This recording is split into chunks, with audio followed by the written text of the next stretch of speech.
Russborough House near Dublin, Ireland, home of De Beers diamond mining heir Sir Albert Bite. In 1986, Russborough boasted one of the best private art collections in the world, worth more than $60 million.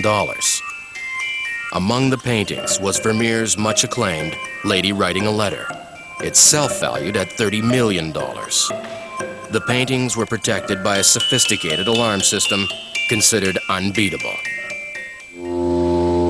And the Irish police, known as the Garda, always kept a close eye on the mansion, making regular drive-bys during their nightly rounds. One night in May, a police patrol car made a routine check around 1 a.m. Everything was fine.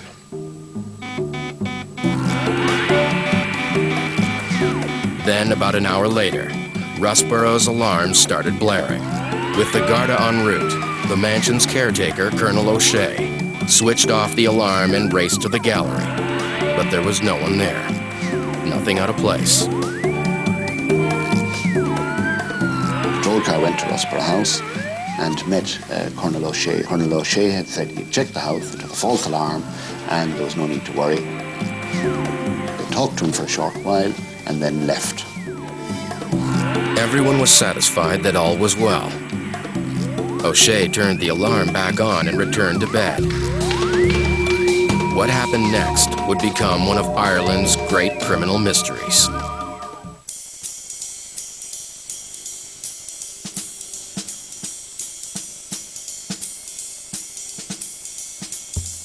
At 9:15 on the following morning, I got a call from Colonel O'Shea to say that 18 paintings had been stolen. Of the 100 paintings in the collection, they had taken the 18 most valuable works. Police Superintendent Sean Feely rushed over to Russborough House. The paintings were gone, frames and all, and the back window in the French door had been broken and the door had been opened. The door was directly behind heavy drapes, so you wouldn't see it. If you went in to check the room, you wouldn't know how they got in without pulling back the heavy drapes. As they looked for clues, police found that the infrared alarm system had been deactivated. And on the grounds, there were a number of sticks with white plastic bags on them, leading into the woods. This was no amateur operation. It was a perfect heist. Sometime after the false alarm at 2:10 a.m., someone broke into Russborough House and disappeared with $60 million in rare paintings. It caused shockwaves, not just in the police force, but in the government circles. It was the second largest art robbery in the world. Well, it was just quite the most spectacular crime of the century. 18 irreplaceable masterpieces were long gone, and the police didn't have a single lead. They suspected that a sophisticated gang of international art thieves had plundered the gallery. They had no idea that the real mastermind was right under their noses. At Ireland's Russborough House, Colonel O'Shea awoke to find $60 million worth of paintings taken from the walls. Police suspected an international gang of art thieves was to blame. Little did they know, the real mastermind was closer to home.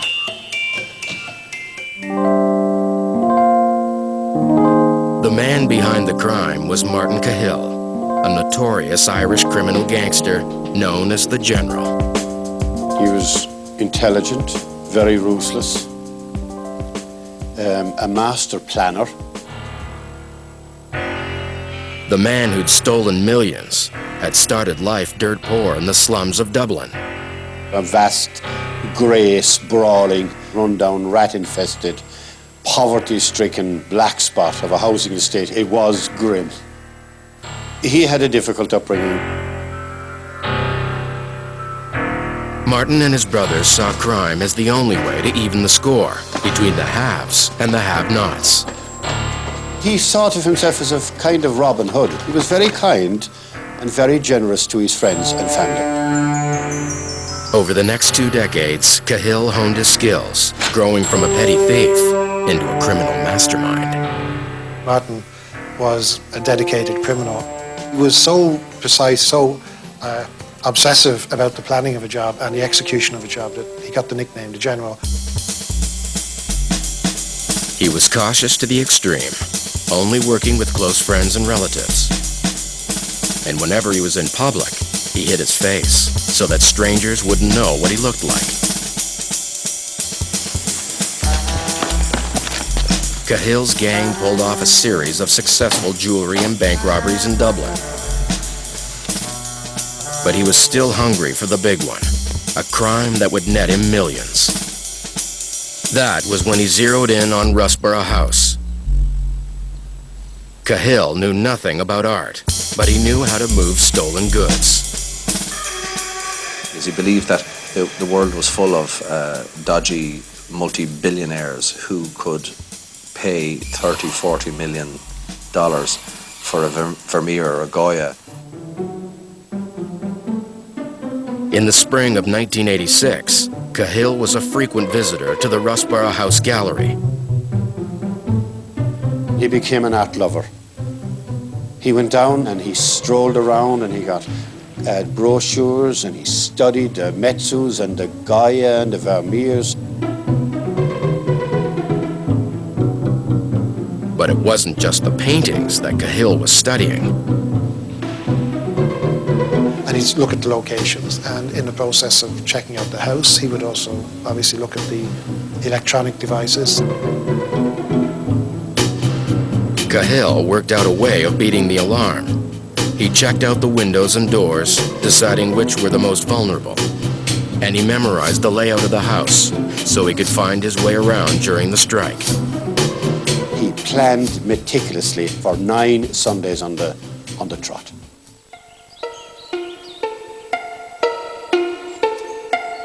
In the weeks leading up to the robbery, he and 2 associates dug a pit in the woods in the Dublin mountains not far from Rusborough House. They planned to stash the paintings there until the heat died down. After months of preparation, the General was finally ready to put his battle plan into action. Every step was choreographed with military precision. Just after midnight, the men rendezvoused in the woods behind the mansion. While the team waited in their jeeps, Cahill and 2 associates went ahead on foot. He decided to hit it at the rear of the building.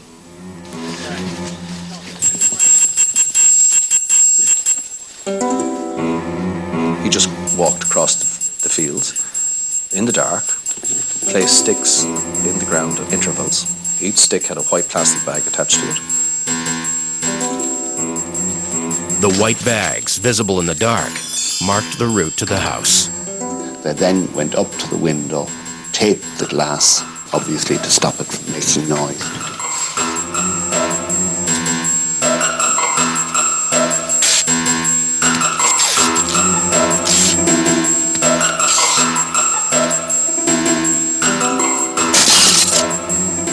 Broke the glass and got into the house.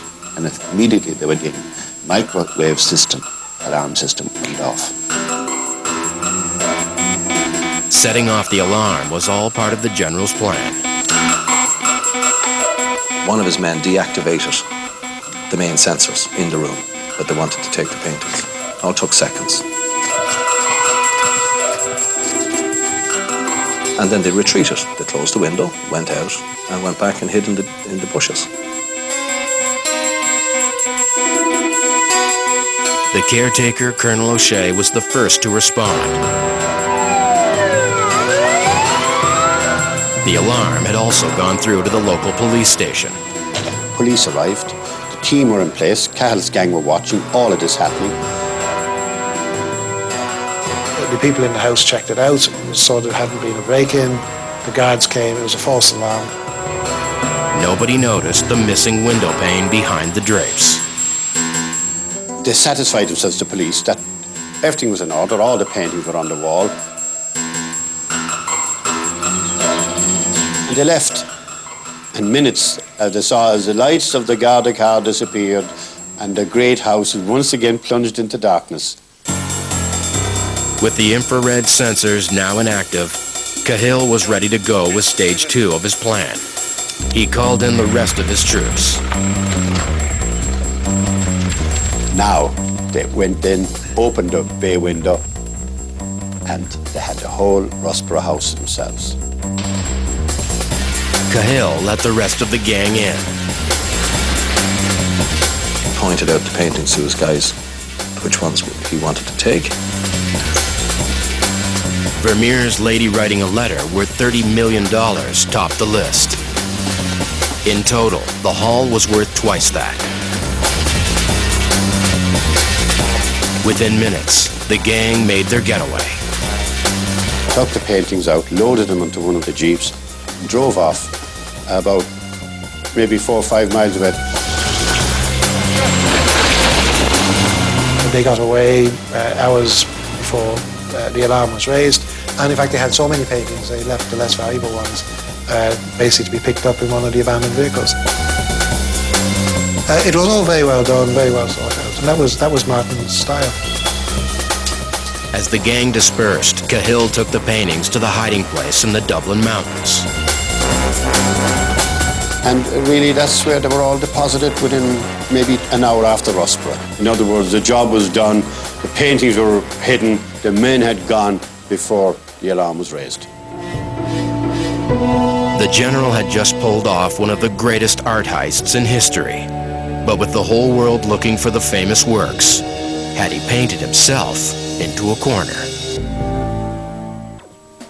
Irish gangster Martin Cahill, aka the General, had pulled off one of the biggest art robberies in the world, masterminding the theft of $60 million in paintings from Ireland's Rossborough house. Basically, all the king's horses and all the king's men were pulled in on this one to investigate it. You had Scotland Yard, you had the FBI, you had police forces right throughout Europe and the world keeping an eye out for this, because the entire art world were aware of this. These were priceless gems. At first, they thought they'd been hit by international art thieves, but word on the street pointed to a local gang. It didn't take long for the police to catch up with them, because intelligence on the streets were, like when you use a large gang like that, no matter how silent they are, how secretive they are, somebody knows something. Cahill's gang were up to something. But the police had no firm evidence it was Cahill, and they still had no idea where the paintings were. A few days after the heist, Cahill returned to the hiding place with one of his associates. He got a nasty surprise. The pictures appeared to have vanished. One of the paintings had been completely covered in a sort of an efflorescence, like white dust from the weather. Cahill thought the paintings had been stolen. There was an amusing moment where his associate described to me how he started rubbing the painting, saying, "James, what's this?" And he started rubbing it, and then he said, "Oh, there it is." He said, "Who would have stolen the painting?" He found the painting again, basically. It's hiding under the white dust, because he had no knowledge at all of how do you look after paintings. Cahill decided to move the paintings to Dublin for safekeeping, but he still didn't know how to turn his bounty into hard cash. Suddenly he had these paintings and he didn't know what to do with them, and his contacts were very, very shaky. The reality is, what Cahill didn't bargain on, is that you can't sell these things. These paintings are impossible to sell. Undercover agents posed as would-be buyers. But the general wasn't easily fooled. He was conscious that the police could be in on any sting. He was terrified of that. You had FBI officers in here posing as mafia art dealers, best of the world's undercover cops here. And Cahill, each time, just felt it wasn't right, and he pulled back. Several months after the burglary, the general's army was getting restless for their piece of the pie. He was under intense pressure from the other gang members who reckoned this was the big one. They were all going to be set up for life. They were all going to be millionaires. But Cahill still couldn't find a buyer. He started to see the paintings as a jinx. Within 2 years of the robbery, most of Cahill's loyal lieutenants were behind bars. The gang had been completely smashed up. And any criminal who would talk to you to talk about the curse of the white paintings. Anyone seems to touch them, just doesn't work out for them. The paintings weren't faring too well either. He had a huge problem. Some of them, I think, suffered quite serious damage, which again reduced their value. He probably would have been better off just taking the reward and handing them back. But the reward money was less than $100,000. Cahill wanted much more. Finally, he found someone who was willing to pay. A Protestant paramilitary group in Northern Ireland approached Cahill. They had some buyers ready to make a deal. And it was through them that he attempted to sell off some of the paintings. So he did dirty his bib big time by that. The Protestant group's buyers were in Turkey. Cahill let them have one of the Rusborough paintings for a trial run. At last, Cahill thought he could cash in. But by dealing with the Protestants, Cahill ticked off the rival Catholic organization, the Provisional IRA. And suddenly here he was, giving these priceless paintings to the ultimate enemy. It was the worst thing he could have done in the world. Once again, it seemed the Rusborough paintings were cursed. The Turkish buyers were really undercover police. The Protestant gang members were arrested, and the first of the Rusborough paintings was returned in a blaze of publicity. But now the IRA knew what Cahill had been up to. As soon as that hit the international headlines, I think Martin Cahill, deep down in his soul, knew that he was a dead man walking. Martin Cahill had masterminded a brilliant art heist, stealing $60 million in paintings from a private gallery. But selling the rare works was more difficult and dangerous than he ever imagined. Acting on tips, police recovered all but 2 of the paintings in raids throughout Europe. The most valuable piece, Vermeer's Lady Writing a Letter, was discovered in a car at the Antwerp airport. The police still couldn't prove that Cahill was behind the heist, but by now, they weren't the only ones after the general. Anxious to finally sell the paintings, Cahill had made the mistake of teaming up with a radical Protestant group, sworn enemies of the Provisional IRA. And now the IRA wanted revenge. In his desperation, the general had made a major tactical error. Martin Cahill had contempt for all organisations.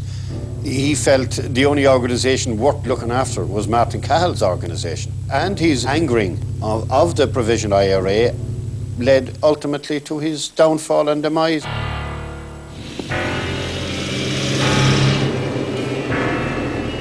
On August the 18th, 1994, a guy was standing at a corner of the street where Cahill drove every day in his trip between his sister-in-law's house and his wife's house. The assassins had posed as corporation workers. They had been there all day, and they had been there the day before.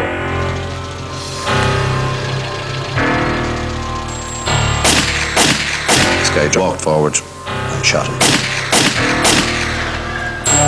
5 times, 6 times, point-blank range with a .357 Magnum, killing him instantly.